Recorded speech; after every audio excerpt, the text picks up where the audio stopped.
Glória a Deus. Pai eterno, o teu filho está aqui, foi convidado para trazer uma palavra nesta noite. Nós viemos na expectativa de ouvir a tua voz. Pai, que a porta da palavra esteja aberta mais uma vez nesta noite, neste culto. E que todos nós possamos atentar para a tua palavra, pelo que o Senhor tem para falar conosco nesta noite. Possamos guardar, como diz o salmista, no coração, para não pecarmos contra ti.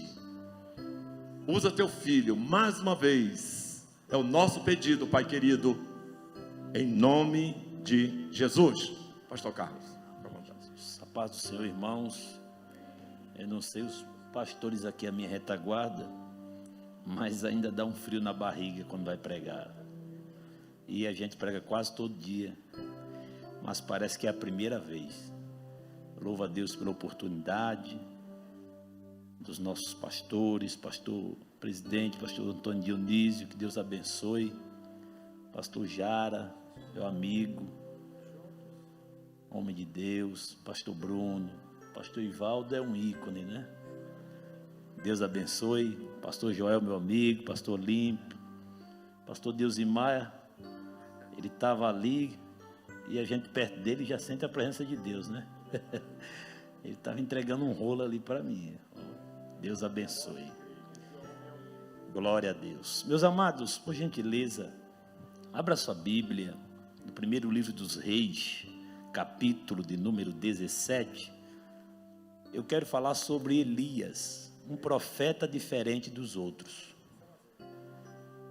E à tarde eu estava ali dando uma estudada e Deus colocou esse assunto no meu coração. Eu serei lacônico, serei breve, eu não vou tomar muito tempo dos irmãos, mas eu quero compartilhar com você essa leitura. Quem encontrou, diga amém.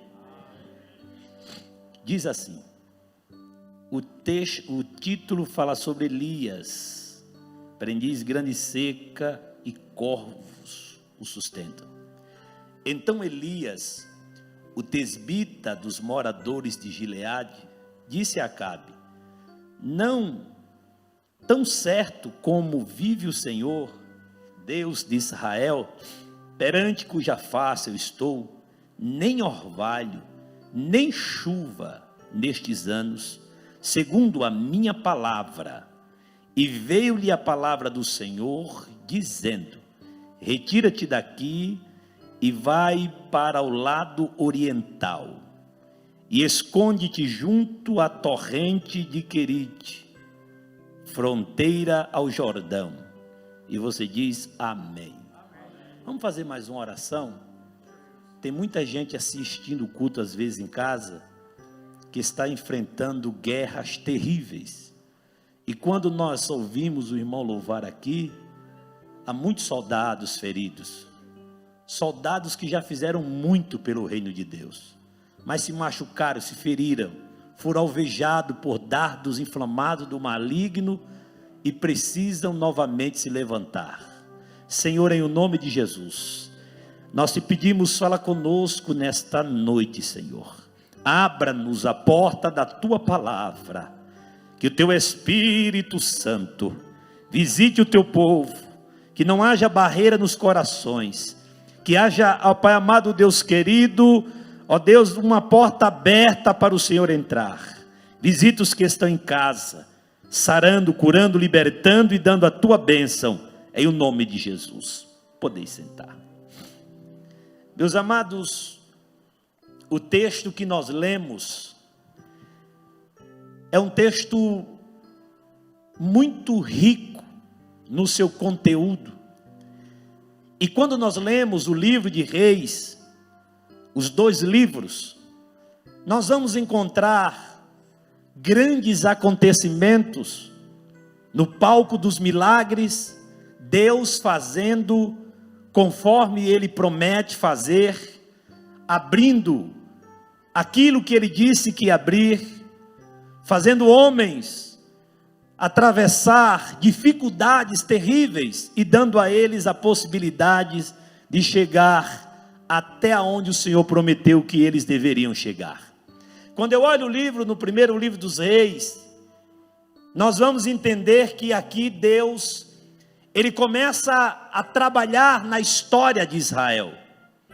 E quando nós falamos da história de Israel, nós vamos perceber que o cenário geográfico principal de Reis e toda a terra de Israel que vem de Dan e Berseba, incluindo ali também a Transjordânia, que são 4 nações invasoras que exerceram papéis importantes nas questões de Israel e de Judá. Os irmãos bem sabem que Israel ele foi um reino que se dividiu. Ele foi dividido em Reino do Sul e Reino do Norte. Reino do Sul, ele tinha Judá e como capital Jerusalém. O Reino do Norte, ele se divide e tem como capital de Israel Samaria. E dentro desse contexto histórico, houve muitas guerras, muitas perseguições, muitas batalhas se travaram nesse contexto. E quando nós observamos isso, nós vamos encontrar a Síria, um exército poderoso, que neutralizou os sírios de forma tremenda. Eles ameaçaram o sul. Isso mudou durante o reino de Tiglat-Pileser III, que devastou toda aquela região. Até que por fim, o maior império do mundo aparece no cenário bíblico e eles entram dentro dos contextos de Israel, o império chamado babilônico, que por 3 vezes saquearam e invadiram Israel.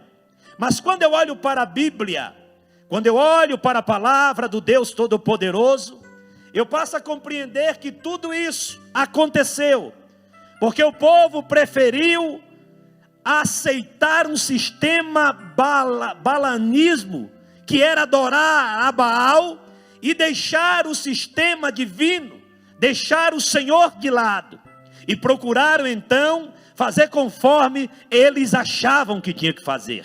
Israel era a maior potência agrícola da face da terra, a sua economia era poderosa. Israel era considerado um povo temido, porque dizia-se que o Deus de Israel era o Deus que abria o mar vermelho, era o Deus que fazia milagres acontecer. E o Deus de Israel era aquele que pelejava, sem precisar mandar soldados para a batalha. Um Deus que quando descia na terra, fazia homens morrer, 185 mil homens de uma vez só, cair por terra, serem exterminados para dar vitória a alguém que estava orando e clamando ao Senhor. Dentro do contexto bíblico, nós encontramos um povo que se desvia, um povo que vai adorar a Astarote, Baal-zebub, Azera e a tantos outros deuses. E Deus, no meio desse contexto de guerra, de idolatria, de esfriamento espiritual, no meio onde o povo tinha abandonado a adoração verdadeira e fervorosa ao Senhor, Deus então levanta o profeta Elias. E o que chama a minha atenção é que o autor deste capítulo, ele começa então a dizer, então Elias, veja, ele traz o nome do principal protagonista dessa situação, do principal homem dessa situação. O nome dele é Elias, e o nome Elias significa o Senhor é Deus, o Senhor está no controle, o Senhor tem o comando, o Senhor é aquele que é o comandante de Israel, aquele que tem o controle de todas as coisas. Mas quando Deus chama Elias, a palavra vai nos mostrar que o autor também, ele se preocupa de falar da origem de Elias. Parece que não é nada, mas aqui ele vai dizer que Elias, ele tem a sua origem. Ele é o tesbita dos moradores de Gileade. Veja, Elias tem um nome que significa que Deus é aquele que está no comando. Deus é aquele que está no controle. Mas se você olhar a origem de Elias, Elias não veio de nenhuma corte poderosa. Elias não veio de nenhuma linhagem poderosa, até porque a Bíblia não narra de que origem ele veio na profundidade, fala algumas coisas. Mas quando ele dá o nome Elias, e ele dá a origem de Elias, eu entendo duas coisas. Primeiro, que Deus é aquele que chama. Segundo, Deus seleciona homens em lugares desprezíveis, em situações adversas. Não importa a posição geográfica em que você se encontra, quando Deus quer levantar alguém, Deus não olha a classe social, Deus não vê se ele tem uma conta bancária gorda, Deus não olha para a sua posição econômica, mas Deus percebe no homem, primeiro, a disposição em servi-lo, independentemente da circunstância em que ele vai viver. Terceiro, o texto vai dizer que ele era dos moradores de Gileade. Se os irmãos forem observar aqui o texto e a história, você vai perceber que Deus ele envia esse homem chamado Elias para uma terra que tinha muitos conflitos. Ele vai para um território que ficava totalmente controlado pelo sogro de Acabe, que chamava Etbaal. E Etbaal era cruel. Etbaal não permitia que os homens adorassem ao Senhor. Enquanto os pregadores dessa geração, que se denominam profetas, preferem estar nos grandes hotéis, preferem estar nos lugares de luxo, os profetas de antigamente, Deus mandava para lugares chamados Sarepta. Sabe o que é Sarepta? Fornalha de fundição, lugar aquecido. Era para lá que Deus mandava esses homens. Os homens do passado não visavam o luxo. Os homens do passado não visavam os status. Eles queriam anunciar a verdade de Deus, independente de quem ia gostar ou não. O compromisso deles era dizer: assim diz o Senhor. E essa expressão, assim diz o Senhor, denota um sentimento de credibilidade. Por quê? Porque quem está falando é Deus. E se Deus falou, está falado. Se Deus falou, está falado, porque Ele é o Senhor. Ele disse e Ele vai fazer. O homem arruma jeito. O homem dá um jeitinho daqui, um jeitinho dali, mas Deus não dá jeitinho. Deus ele chega para fazer, ou é ou não é. E eu vim aqui esta noite dizer a você que Deus está chegando para fazer na sua vida. E se eu fosse você, eu glorificava o nome do Senhor, porque Deus ele chega para fazer.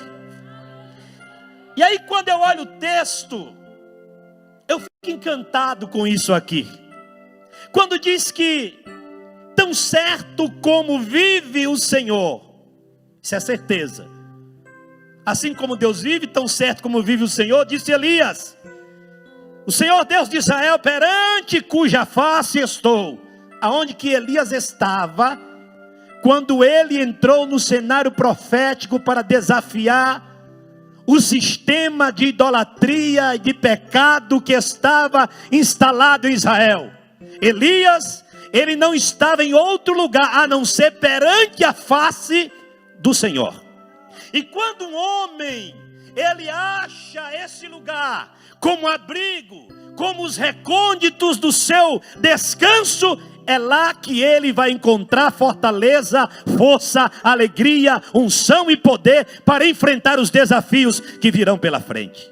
E aí o texto vai mostrar que este Elias, ele estava perante a face do Senhor.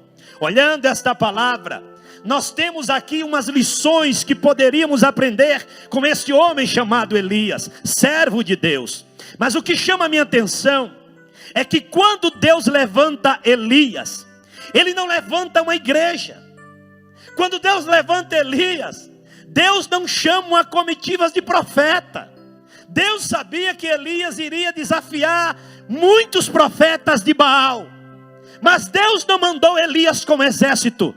Deus não mandou Elias com vários homens para aquela batalha, que era uma batalha espiritual, vamos dizer assim. Deus manda Elias só. Por quê? Porque você e Deus é igual a maioria. Vou repetir. Você mais Deus é igual à maioria. Você pode não ter aparatos de guerra, você pode não ter conhecimento básico das coisas que estão na terra, mas se Deus é com você, aonde você chegar, tem vitória. Aonde você chegar, Deus vai te honrar. Aonde colocar a planta do seu pé, Deus vai abençoar você. Então, Deus não manda Elias com a comitiva. Deus manda Elias só. Deus levanta Elias, um homem que iria fazer a diferença em tempos difíceis. E aqui eu chamo a sua atenção dentro do que nós estamos lendo. Quando Deus chamou você, Deus não errou quando chamou você. Deus sabia dos seus fracassos. Deus sabia da sua vulnerabilidade. Quando Deus chamou você, Deus não errou quando chamou você.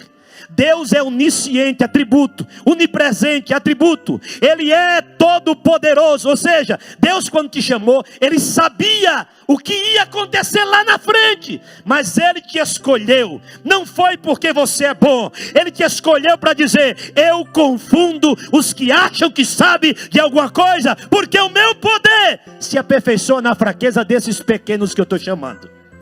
Então quando Deus chama você, Deus não erra. Deus não erra.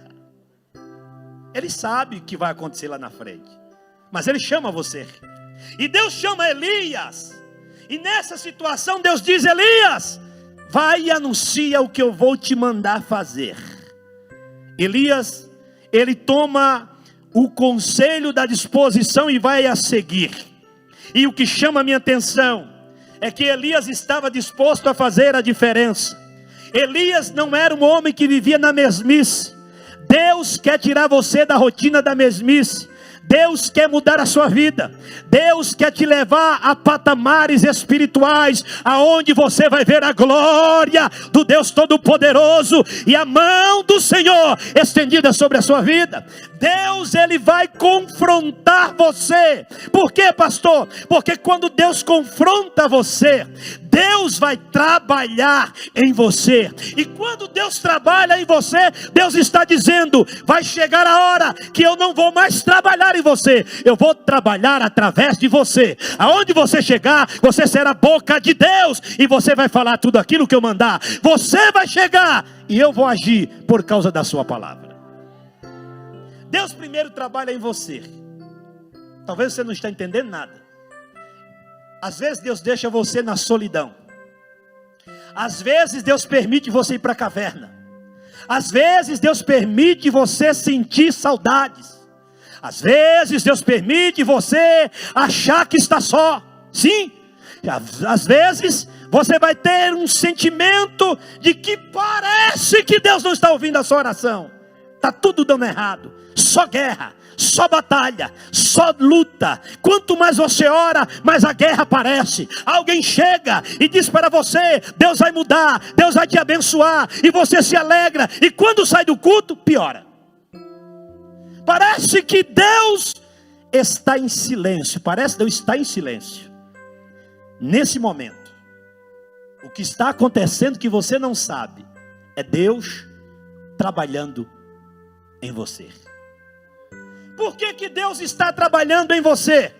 Porque antes de Deus colocar uma bênção na sua vida, Ele prepara uma estrutura na sua base. Porque a base que Ele dá a você é para você suportar o peso da bênção de Deus. Então o que é que Deus está fazendo? Deus está preparando você para um tempo diferente. E você não está entendendo. É necessário passar pelo treinamento de Jeová. E no treinamento de Jeová tem solidão, tem perseguição, tem calúnia, tem escassez, tem deserto, tem guerra, tem batalha. Mas na escola de Jeová tem providência, tem milagre, tem Deus agindo, tem poder de Deus, tem graça de Deus para você sustentar e ir adiante. No deserto, mesmo que você esteja só, porque deserto não é lugar de morada, é lugar de passagem. Você não vai morar no deserto. O deserto é uma fase da sua vida. E às vezes, para você ser aceito, você tem que passar pelo crivo da rejeição. Às vezes, para você ser humilhado, para ser exaltado, tem que passar pelo crivo da humilhação. Às vezes, para você sorrir, antes você chora. E talvez você não está entendendo o deserto. É aquele momento que ninguém vai te ajudar. No deserto, você liga para um amigo e ele diz: eu não posso. Você liga para o irmão, ele diz: eu não posso. Por quê? Porque deserto é você e Deus. É Deus e você. No deserto não tem mão. No deserto não tem abraço. No deserto é Deus quebrando a casca.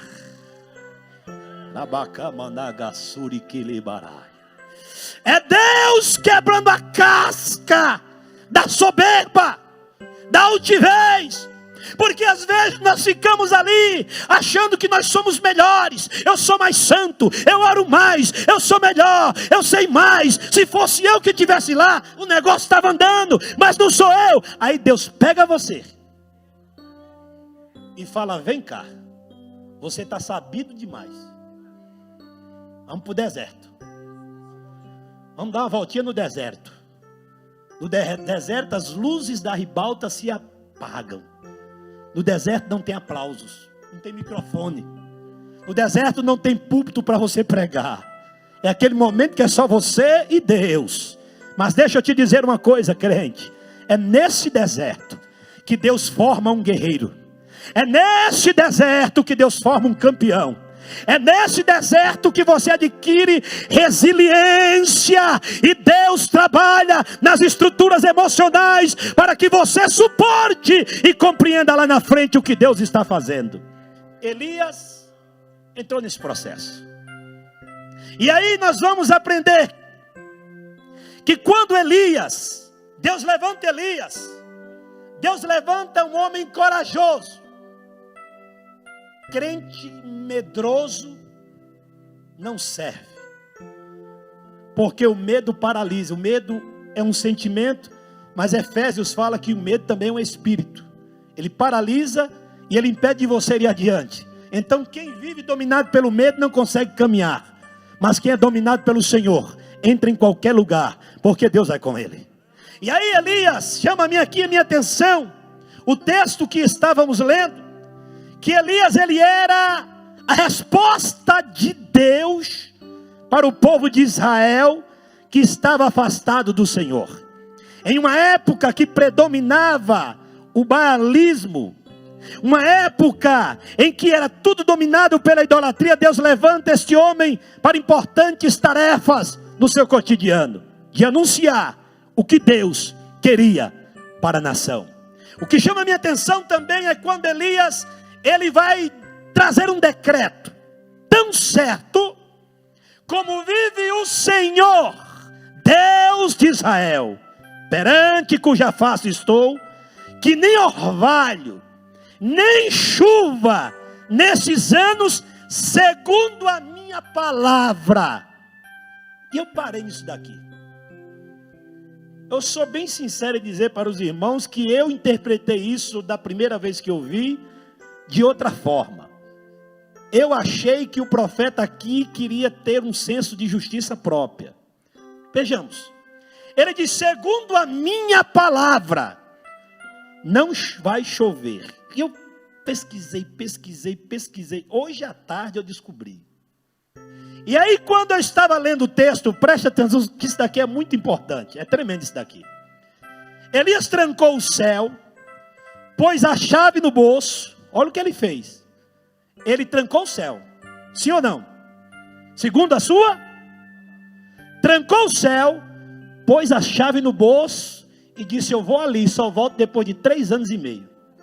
Enquanto não chegar, não vai ter chuva, não vai ter orvalho, é seca.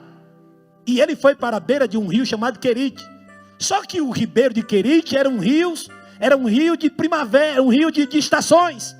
Era um rio que quando chovia enchia, mas quando passava o tempo do inverno, o rio secava. Quem mora no Nordeste sabe disso. Os rios enchem naquela época no sertão, no tempo de inverno, depois passa, a escassez chega. Aí Deus manda Elias para perto do ribeiro de Querite. E aí chama a minha atenção aqui, pastores, eu vou falar daqui um pouco, eu creio que vai dar tempo. Quando Elias, ele pega as chaves, põe no bolso, a chave do céu, estava com ele. E nós vamos entender que ele disse, segundo a minha palavra, ao orar, Elias estava colocando em prática uma poderosa vontade de mostrar a glória do Deus Todo-Poderoso. Mas diante disso daí, nós vamos entender que para que ele cumprisse a vontade dele, de acordo com suas leis, ou seja, Elias já sabia que Deus iria fechar os céus, porque Moisés já tinha falado sobre isso. Elias não chegou ali e ele usou a palavra dele de altivez ou de soberba ou de autoridade. Segundo a minha palavra, não vai chover. Parece que aqui ele está usando o senso de justiça. Mas quando você lê Deuteronômio capítulo 11, eu anotei aqui. Deuteronômio capítulo 11, porque você sabe que Elias ele conhecia a Torá. Versículo 16. Deuteronômio capítulo 11, versículo 16, diz assim: guardai-vos que o vosso coração não se engane, e vos desvieis, e sirvais a outros deuses, e vos inclineis perante eles. Aí vai dizer o texto assim: e a ira do Senhor se acenderá contra vós, e então ele fechará os céus, e não haverá água na terra, e não deu seu fruto, cedo pereçais da boa terra, porque daqui o Senhor vos dá. Então, estava na Bíblia, aliás, estava na Torá, não tinha Bíblia, é o Pentateuco que nós conhecemos, nas leis mosaicas. Moisés tinha escrito que toda a terra que se voltasse contra o Senhor, como castigo, o que é que Deus ia fazer? Trancar os céus. Então Elias, ele disse, segundo a minha palavra, porque ele tinha legalidade, ele tinha base, ele tinha a base do céu para liberar aquela palavra. E quando você tem base do céu, pode se levantar o capeta, o diabo, o feitiço, o feiticeiro, pode se levantar o olho grande, a bruxaria, pode vir o que vier. Se você estiver debaixo da palavra de Deus, dentro da legalidade, ô Satanás, sai da tua frente, ô Deus vai passar por cima dele. É isso que o Senhor está dizendo. Ei, deixe que a palavra de Deus guie você, norteie você, levante você, renove você, restaure você, anime você, fortaleça você, porque é pela palavra que tudo vai acontecer na sua vida. Então Elias, ele tinha base, e nós temos base, pastores aqui à minha retaguarda. Jesus disse, lá em João, se vós estiverdes em mim, ó, a Bíblia, e as minhas palavras estiveres em vós, tudo, não é alguma coisa, tudo que pedires em meu nome, crendo, o que você está esperando, irmão? Abra bocão aí, vai pedir a Deus. A porta fechou, vai falar com Deus. Tem gente te levantando contra você, vai conversar com Jeová. Porque o Deus que comanda você, comanda a língua dele também, comanda ele também. Então vai falar com Jeová, não seja crente Nutella, que a luta se levanta e você sai correndo com medo. Ah, Jesus, vou largar a igreja. Ei, crente tem que ter postura, crente tem que estar de pé. Vão vir contra você, virão contra ti, está na Bíblia, mas não prevalecerão contra ti. Ou seja, virão. Sim, pelejarão contra ti. Significa, vai ter peleja. Não fique pensando que ser crente é viver um mar de rosas. Ser crente é enfrentar lutas. Ser crente é enfrentar pessoas invejosas. Ser crente é enfrentar o diabo, o maior inimigo da igreja. Ser crente é uma batalha. Pelejarão contra ti, sim, mas não. Vou repetir, não prevalecerão, pastor Ivaldo. Não vai prevalecer, pastor Ivaldo. Tudo isso que nós estamos vivendo aqui na terra é uma fase, e toda fase tem início, meio e fim. E eu vim aqui como boca de Deus para dizer, uma fase nova está chegando para você. Eu vim aqui dizer que Deus está entrando nesse negócio. Aos seus olhos parece que o negócio enroscou, parece que agora piorou, parece que agora o negócio saiu do trilho. Mas eu vi um pregador dizer que para melhorar tem que piorar. Está pior do que você esperava? Levante-se sua mão. Fique de pé, que eu vou terminar aqui. Por causa da hora.